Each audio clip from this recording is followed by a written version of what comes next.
오늘은 추수감사주일입니다. 하나님에게 큰 감사를 올려드리는 날이에요.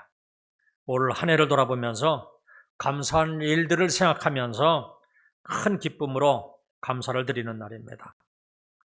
어떤 형편 가운데 있든지 아무것도 염려하지 않고 그 어떤 것도 두려워하지 아니하고 오히려 앞날이 기대가 되어서 진심으로 감사의 예배를 드리는 날입니다. 영국에서 신앙의 자유를 떠난 사람들이 있었어요. 퓨리턴들입니다. 퓨리티 하면 순수하고 깨끗하다는 뜻이에요. 그러니까 퓨리턴은 순수하고 깨끗한 신앙을 가진 사람들이라는 뜻이에요. 그래서 이 퓨리턴을 청교도 이렇게 번역을 합니다. 맑고 깨끗한 성도들이라는 뜻이에요. 그런데 그 당시에 1620년도에 영국 성공회는 너무 많이 오염이 되어 있었어요. 그래서 맑고 깨끗한 성도들은 거기서 더 이상 마음껏 신앙생활을 할 수가 없었어요. 그래서 1620년에 배를 타고 무작정 신대륙을 찾아 나섰습니다. 120명의 청교도가 메이플라워 배를 타고 신대륙 미국을 찾아 나선 거예요. 이들이 미국을 세운 미국인들의 조상입니다. 그래서 미국 사람들은 그들을 필그림 파더스라 이렇게 불렀습니다. 필그림은 순교자라고 하는 뜻이니까 순례에 나선 조상님들이라고 하는 뜻이에요. 그들은 2달이 넘는 긴 항해를 마치고 지금의 매사추세츠주의 한 해안에 도착을 했습니다. 하지만 도착한 기쁨은 잠시뿐이었고 너무나도 힘겨운 삶이 이어졌어요. 혹독한 추위가 있었고 사나운 짐승들이 있었고 알 수도 없는 풍토병으로 인해서 많은 사람들이 목숨을 잃었어요. 불과 1년 만에 절반이 넘는 사람들을 잃었어요. 102명이 출발을 했는데 이듬해까지 살아남은 사람은 49명뿐이었어요. 그럼에도 불구하고 감사의 예배를 드린 날이 추수감사절입니다. 그 혹독한 1년 동안 함께 하신 하나님께 마음을 다하여 감사드린 날이에요. 좋은 일만 있어서 감사하는 것이 아니라 그 가운데서도 감사한 일이 있다는 것을 깨닫고 감사를 고백하는 날이에요. 오늘이 바로 그 날입니다. 우리들도 이처럼 감사하는 자가 된다면 얼마나 행복하겠습니까? 그래서 작년에 이어서 오늘도 같은 본문을 가지고 말씀을 드리겠습니다. 그러니까 작년 추수감사절과 본문도 같고 제목도 똑같습니다. 그런데 관점은 달라요. 작년에는 어떻게 감사하는 자가 될 수가 있는가 하는데 초점을 맞추었다면 이제 오늘은 구체적으로 감사하는 자는 어떻게 감사할 것인가에 초점을 맞추어서 말씀을 드리도록 하겠습니다. 우선 제일 먼저 감사하는 자는 마음으로 감사해야 돼요. 본문 15절 한번 보시기 바랍니다. 그리스도의 평강이 너희 마음을 주장하게 하라. 너희는 평강을 위하여 한 몸으로 부르심을 받았나니 너희는 또한 감사하는 자가 되라. 감사하는 자가 되려면 그리스도의 평강을 가져야 돼요. 그리스도의 평강이 우리 마음을 주장하면 감사하는 자가 됩니다. 그리스도의 평강이 우리 마음을 주장한다 그랬는데 이 주장한다는 말은 우리 마음에서 일어나는 모든 일을 지휘한다는 의미예요. 이러저러한 상황에서도 그리스도의 평강이 우리 마음을 지휘한다면 우리 마음이 흔들리지 아니하고 감사하는 마음을 가질 수가 있습니다. 다시 말하면 마음으로 감사할 수가 있게 됩니다. 사람의 마음은 참 중요해요. 왜 마음이 중요한가? 신앙적인 관점에서 보면 마음은 인간 삶의 중심입니다. 마음은 인격과 행동의 중심입니다.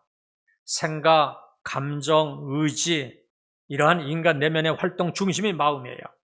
그리고 마음은 선악을 판단하고 삶의 방향을 결정하는 근원이 됩니다. 말과 행동, 삶 전체가 마음 상태에 따라서 달라져요. 긍정적이고 건강한 마음은 적극적인 삶을 살게 하고 선한 행동을 하게 합니다. 그런데 부정적이고 병든 마음은 불행과 나쁜 결과로 이어지게 됩니다. 또 마음은 하나님과 교제를 하고 하나님의 계시를 받아들이고 그분의 뜻을 받아들이는 신앙의 자리입니다. 로마서 10장 10절에 보면 사람이 마음으로 믿어 의에 이르고 그랬어요. 그러니까 마음으로 믿어야 돼요. 로마서 6장 17절에 보니까 너희에게 전하여 준 바 교훈의 본을 마음으로 순종하여 그랬어요. 그러니까 마음으로 순종하는 거예요. 그러니까 우리가 마음으로 믿고 마음으로 순종하는 거예요. 마음에 예수님을 모셔드리는 거예요. 이것을 우리는 예수님을 믿는다 이렇게 이야기를 하는 거예요. 그리고 마음은 변화와 성화의 시작점입니다. 마음이 새로워질 때 진정으로 사람이 변화되고 신앙이 성장하고 성화가 이루어지는 거예요. 그래서 세상 사람들도 이런 말을 하잖아요. 아, 그 사람 참 마음 씀씀이가 좋아 그러잖아요. 그러니까 우리들의 마음이 새롭게 변화되고 성령께서 그렇게 그런 일을 하시죠. 성령의 은혜로 우리들의 마음이 새롭게 변화되고 날마다 성화되어져 가는 거예요. 예수님도 복된 삶의 시작점을 마음이라 이렇게 강조를 하셨어요. 마태복음 5장 3절에 보면 심령이 가난한 자는 마음이 가난한 자는 복이 있나니 천국이 그들의 것이며 마태복음 5장 8절에도 보니까 마음이 청결한 자는 복이 있나니 그들이 하나님을 볼 것이며 그랬어요. 그러니까 마음이 가난한 자가 천국을 보고 마음이 청결한 자가 하나님을 볼 것입니다. 이처럼 마음이 중요한 거예요. 마음이 우리들의 삶의 태도를 좌우하고 신앙과 인격과도 연결이 되고 영원한 생명과도 연결이 되는 거예요. 마음이 이처럼 중요해요. 이쯤 되면 왜 하나님께서는 우리들의 마음을 보시고 왜 마음으로 감사하라고 하는가 하는 것을 저절로 알게 될 것입니다. 마음으로 감사하는 사람은 범사에 감사할 수 있는 사람이 되는 겁니다. 왜 우리들은 종종 보면 이렇게 사람을 볼 때 마음이 다른 데 가 있구나 하는 것을 알 수가 있잖아요. 그래서 마음이 다른 데 가 있으면 표가 나요. 그러니까 마음을 어디에 두느냐 하는 것이 중요해요. 학생은 배우는 일에 마음을 두어야 되고 사랑하는 연인들끼리는 상대방에게 마음을 두어야지 되고 그리고 우리들은 선포되는 말씀에 마음을 두어야 합니다. 그리고 어떤 마음을 가지느냐 하는 것이 중요해요. 듣고자 하는 마음, 받아들이고자 하는 마음을 가져야 돼요. 그리스도의 평강이 주장하시는 마음을 가져야지 돼요. 하나님은 우리에게서 이러한 마음 보시기를 원하세요. 지금도 하나님의 마음에 합한 자를 찾고 계세요. 다윗을 보고는 내 마음에 합한 자라 그러셨어요. 지금은 우리들의 마음을 보시고 기뻐하시는 줄로 믿으시기를 주님의 이름으로 축원합니다. 이처럼 마음으로 감사하는 자들이 되어서 하나님의 마음에 합한, 그래서 하나님을 기쁘시게 하는 저와 여러분들이 다 되시기를 주님의 이름으로 축원합니다. 두 번째로 감사하는 자는요, 피차 가르치며 권면하고 찬송하는 거예요. 16절 한번 보세요.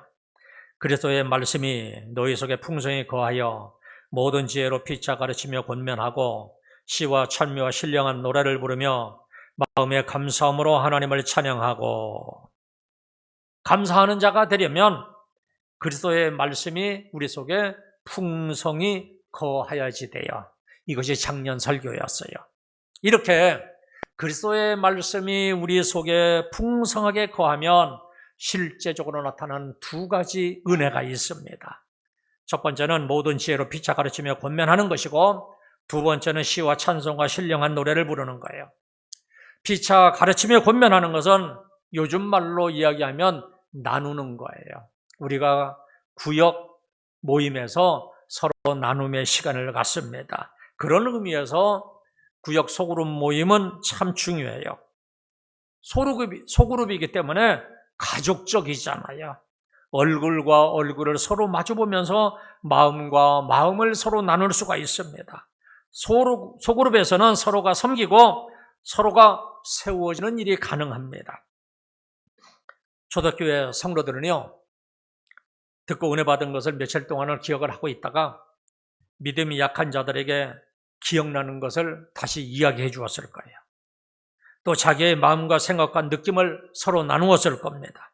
이처럼 서로 모여서 피차 말씀을 가르치고 권면하는 은혜가 있었기 때문에 저들은 말씀이 마음속에 풍성하게 자리 잡았을 것이고 더욱 감사하는 자들이 되었을 것입니다.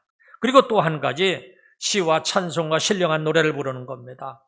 마음의 감사함으로 하나님을 찬송하는 거예요. 찬송은 하나님 감사합니다 하는 마음으로 부르는 거예요. 하나님께 감사하는 마음을 찬송으로 표현하는 거예요. 하나님은 찬송 받으시는 것을 너무나도 좋아하십니다. 그래서 찬송 중에 거하시는 분이세요.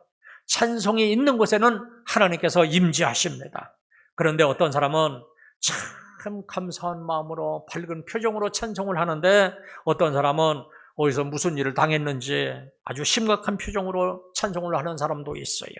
그러므로 우리가 하나님 앞에서는 즐거운 마음으로 밝은 표정으로 찬송을 올려드리는 겁니다.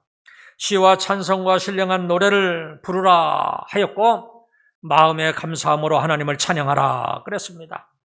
그렇다면 이번 찬양대회 때 모든 악기들을 다 동원을 하고 몸으로도 감사함을 표현하고 여러 사람이 함께 더불어서 모여서 하나님을 찬송하시기를 바랍니다.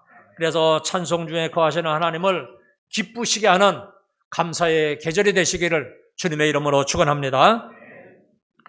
마지막으로 감사하는 자는 말과 행동으로 감사를 해야 돼요. 본문 17절 보시기를 바랍니다. 또 무엇을 하든지 말이나 일에나 다 주 예수의 이름으로 하고 그를 힘입어 하나님 아버지께 감사하라. 에베소서 5장 14절에 보니까 4절에 보니까 누추함과 어리석은 말이나 희롱의 말이 마땅치 아니하니 돌이켜 감사하는 말을 하라. 마음으로 감사하는 사람이라고 하면 이것이 말로 나타나야지만 된다는 말씀이에요. 말로 상대방에게 감사합니다 하는 말을 실제로 해야 돼요. 부부간에, 가족간에 꼭 감사하다는 말을 해야지 돼요. 꼭 말을 해야 되나, 가족간에, 부부간에 말을 안 해도 내 마음 다 알지, 이렇게 생각을 하면 안 돼요. 더욱 자주 감사하다는 말을 표현을 해야지만 됩니다. 그러면 마음이 전달이 될 것이고 관계가 좋아질 것이고 천국과 같은 삶이 계속될 것입니다. 유명한 영국의 강철한 카네기는 부모가 먼저 감사의 모범을 보여야 된다 그랬습니다. 가만히 보면은요, 자녀들은 부모의 말투까지도 전부 다 따라서 배우는 것을 볼 수가 있어요. 부득불 우리 가정에 제 셋째 손녀딸 이야기를 좀 하겠습니다. 이제 2돌 반이 되었는데요. 이 말하는 것을 보면 그 부모가 말하는 말투를 그대로 따라 사는 것을 볼 수가 있어요. 한번 우리 집사람이 어린이집에서 데리고 오는데 마침 아파트 공터에 추러스를 파는 차가 있더래요. 그런데 그 차를 보고 그 어린 것이 할머니에게 이렇게 얘기하더래요. 할머니, 저기 맛있는 냄새가 나는데 우리 저기 한번 가볼까? 그러더래요. 사달라고 하는 것이 아니라 한번 같이 가보자는 거예요. 가볼까? 그것도 물어보는 거예요. 누구의 말투예요? 지 부모들 말투예요. 그러니까 부모가 평상시에 자기에게 하던 말투를 그대로 할머니한테 그대로 하는 거예요.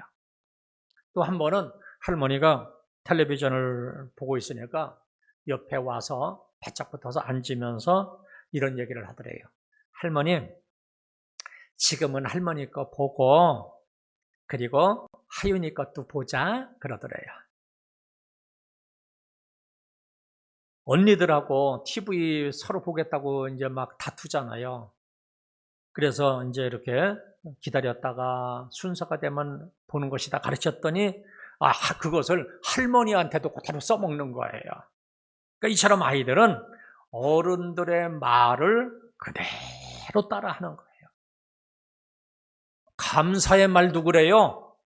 부모 입에서 늘 원망하고 불평하는 소리를 들으면 자녀들도 무의식 중에 그런 말이 나오는 거예요.